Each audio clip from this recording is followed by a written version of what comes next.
Hi ಎಲ್ಲರಿಗೂ ನಮಸ್ತೆ. ದುರ್ಗಾ ವಿಶಾಲ್ ವ್ಲಾಗ್ಗೆ ನಿಮ್ಮೆಲ್ಲರಿಗೂ ಸ್ವಾಗತ. ಇದು ಶುಕ್ರವಾರದ ವ್ಲಾಗನ್ನು ಇವತ್ತು ಅಪ್ಲೋಡ್ ಮಾಡ್ತಾ ಇದ್ದೀನಿ. ಶುಕ್ರವಾರನೇ ಬೆಳಿಗ್ಗೆ ಎದ್ದು ವಾರ ಮಾಡೋಣ ಅಂತ ಅಂದ್ಕೊಂಡು ಬಾಗಿಲು ತೊಳೆದು ಈ ರೀತಿ ಸಿಂಪಲ್ ಬಳ್ಳಿ ರಂಗೋಲಿ ಹಾಕ್ಕೊಂಡೆ. ಗುರುವಾರನೂ ಪೂಜೆ ಮಾಡ್ಕೊಂಡಿದ್ದೆ, ಶುಕ್ರವಾರನೂ ಕೂಡ ಪೂಜೆ ಮಾಡ್ಕೊಂಡಿದ್ದೀನಿ. ಸಂಕಷ್ಟಿ ಇತ್ತಲ್ವ, ಅದರಿಂದ ಸ್ವಲ್ಪ ಗರ್ಕೆನೆಲ್ಲ ತಂದಿಟ್ಟು ಪೂಜೆ ಮಾಡಿದ್ದೀನಿ ಇವತ್ತಿನ ವಾರ.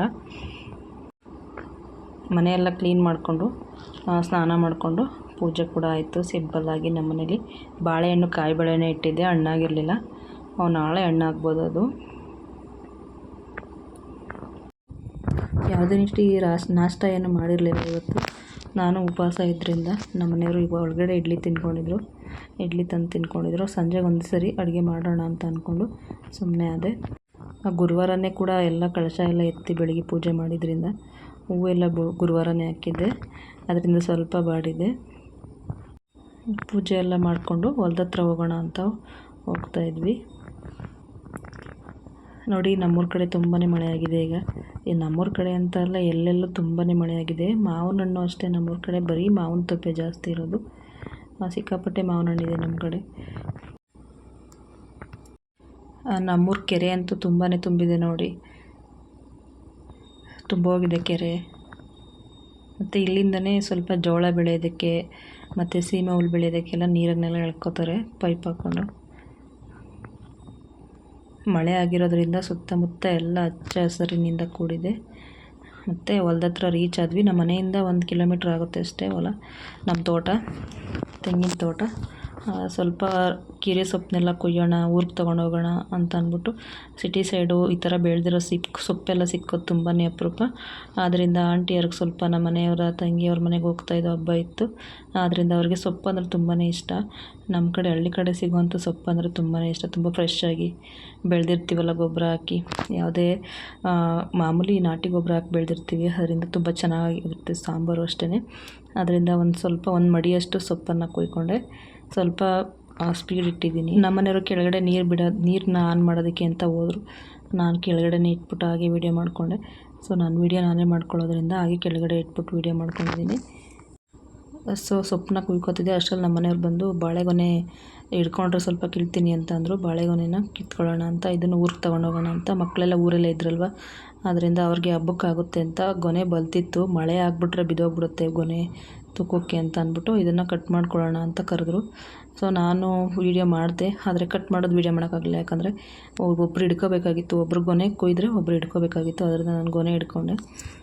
ಏಲಕ್ಕಿ ಬಾಳೆಹಣ್ಣು ತುಂಬಾ ಚೆನ್ನಾಗಿರುತ್ತೆ. ಇದನ್ನು ಒಂದು 3 ದಿನ ಹಣ್ಣಿಗೆ ಹಾಕಿದ್ರೆ, ಗಂಧಕಡ್ಡಿ ಹಚ್ಬಿಟ್ಟು ಒಂದು ಬಾಕ್ಸ್ ಹಾಕಿಟ್ಬಿಟ್ರೆ ಹಣ್ಣಾಗ್ಬಿಡುತ್ತೆ. ನೋಡಿ ಎಷ್ಟು ಚೆನ್ನಾಗಿದೆ ಅಂತ ಬಾಳೆಹಣ್ಣು. ಸೊ ಇದೆಲ್ಲ ಬಾಳೆಹಣ್ಣು ಸೊಪ್ಪೆಲ್ಲ ಕೊಯ್ಕೊಂಡು ಮನೆಗೆ ಬಂದ್ವಿ. ಸ್ವಲ್ಪ ಮಾವಿನಕಾಯಿ, ಸೋತಪುರಿ ಮಾವಿನಕಾಯಿ, ಹಾಗೆ ಹುಳಿ ಮಾವಿನಕಾಯಿ ಹಣ್ಣಾಗುತ್ತೆ ಇದು. ಇದನ್ನೆಲ್ಲ ಊರಿಗೆ ತೊಗೊಂಡೋಗೋಣ ಅಂತ ಅಂದ್ಬಿಟ್ಟು ಎಲ್ಲನೂ ಹಾರಾಕಿದ್ವಿ. ಬೆಳಗ್ಗೆ ಹೋಗ್ತೀವಲ್ಲ ಅವಾಗ ತೊಗೊಂಡೋಗೋಣ ಒಂದು ಬ್ಯಾಗ್ ಹಾಕ್ಕೊಂಡು ಅಂತ ಅಂದ್ಬಿಟ್ಟು. ಸೊ ತೂಕ ಆಗುತ್ತೆ ಅಂದ್ಬಿಟ್ಟು ಬಾಳೆಹಣ್ಣೆಲ್ಲ ಈ ರೀತಿ ಚಿಪ್ಪು ಕೊಯ್ದು ಇಕ್ಕಿದ್ದೀವಿ. ದಿಂಡಿತ್ತಲ್ಲ, ಅದರಿಂದ ತೂಕ ಆಗುತ್ತೆ ಅಂತ ಅಂದ್ಬಿಟ್ಟು. ಮತ್ತು ನೈಟಿಗೆ ಸಾಂಬಾರು ಮಾಡೋಣ ಅಂತ ಅಂದ್ಬಿಟ್ಟು ಸೊಪ್ಪು ತಂದಿದ್ದೆ. ಅರಿವೆ ಸೊಪ್ಪು ಬಿಡಿಸ್ಕೊಂಡಿದ್ದೆ, ಅದು ಆಂಟಿಯವ್ರಿಗೆ ತೊಗೊಂಡೋಗೋಣ ಅಂತ ಅಂದ್ಬಿಟ್ಟು ನಾನು ಸ್ವಲ್ಪ ಬೆರಕೆ ಸೊಪ್ಪನ್ನು ಕುಯ್ಕೊಂಡಿದ್ದೆ. ನೋಡಿ, ಈ ಸೊಪ್ಪನ್ನು ನಿಮ್ಮ ಕಡೆ ಏನಂತ ಅಂತಾರೆ ಅಂತ, ಯಾವ ಹೆಸರಿನಿಂದ ಕರೀತಾರೆ ಅಂತ ನನಗೆ ಕಮೆಂಟ್ ಮಾಡಿ ತಿಳಿಸಿ. ಈ ಕಡೆ ನಮ್ಮ ಯಜಮಾನ್ರವ್ರ ಮನೆ ಕಡೆ ಏನಂತ ಕರೀತಾರೆ ಅಂತ ನನಗೆ ಗೊತ್ತಿಲ್ಲ. ಆದರೆ ನಮ್ಮ ಅಪ್ಪವ್ರ ಮನೇಲಂತೂ ಈ ಸೊಪ್ಪನ್ನು ಅಕ್ಕರ್ಕೆ ಸೊಪ್ಪು ಅಂತ ಕರೀತಿದ್ರು. ತುಂಬಾ ಟೇಸ್ಟಾಗಿ ಚೆನ್ನಾಗಾಗುತ್ತೆ ಉಪ್ಸಾರು, ಬಸ್ಸಾರಿಗೆಲ್ಲನೂ. ತುಂಬಾ ಇತ್ತು ಹೊಲದಲ್ಲಿ, ಅದರಿಂದ ಸ್ವಲ್ಪ ಜಾಸ್ತಿನೇ ಕುಯ್ದಿದ್ದೀನಿ. ಈಗ ಸಾಂಬಾರು ಮಾಡೋದಕ್ಕೆ ನೈಟಿಗೆ ಅಂತ ಅಂದ್ಬಿಟ್ಟು ಸೊಪ್ಪನ್ನು ನೆನೆಸಿ ತೊಳೆದಿಟ್ಟಿದ್ದೀನಿ. ಅದ್ರ ಜೊತೆಗೆ ಹೆಸರುಕಾಳು, ತೊಗರಿಬೇಳೆ ತೊಗೊಂಡಿದ್ದೀನಿ.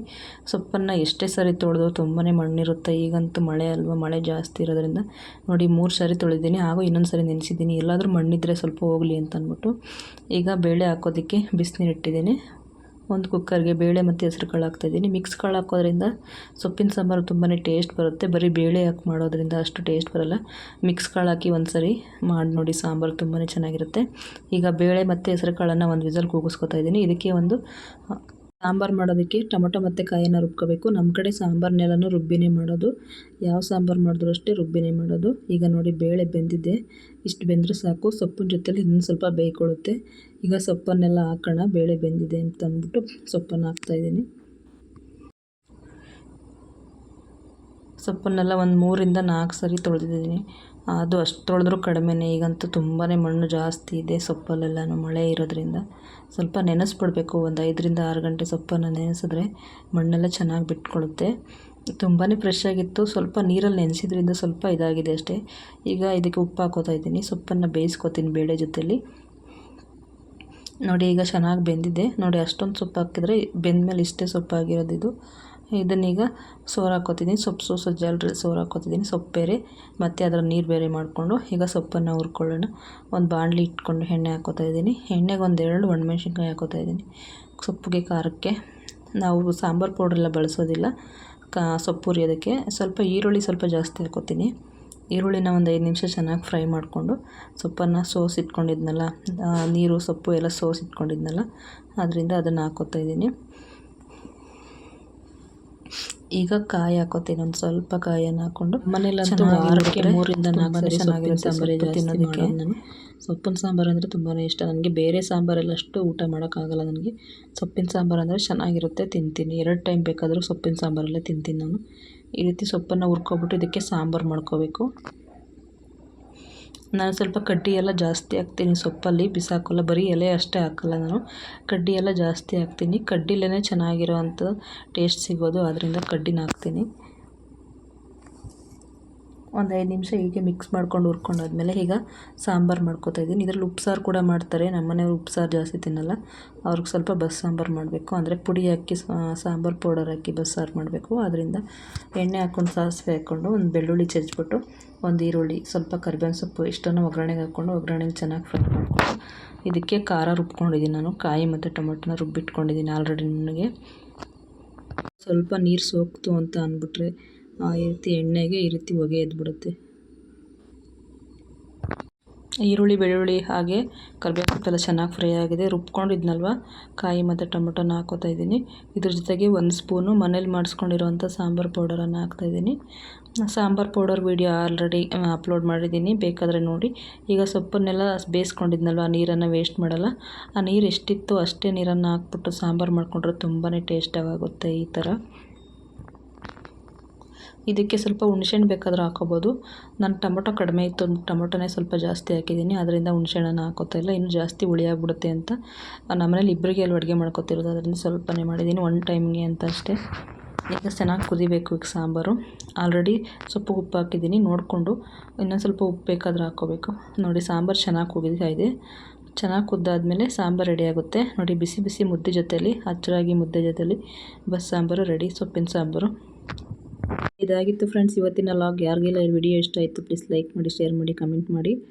ಬಸ್ಸಾಂಬಾರು ಜೊತೆಲಿ ಸೊಪ್ಪು ಯಾರಿಗೆಲ್ಲ ಇಷ್ಟ ಒಂದು ಕಮೆಂಟ್ ಮಾಡಿ ತಿಳಿಸಿ. ನಿಮ್ಮ ಕಡೆ ಈ ಸೊಪ್ಪನ್ನು ಏನಂತ ಕರೀತಾರೆ ಅಂತ ಹೇಳಿ. ವಿಡಿಯೋ ನೋಡಿದ್ದಕ್ಕಾಗಿ ಧನ್ಯವಾದಗಳು.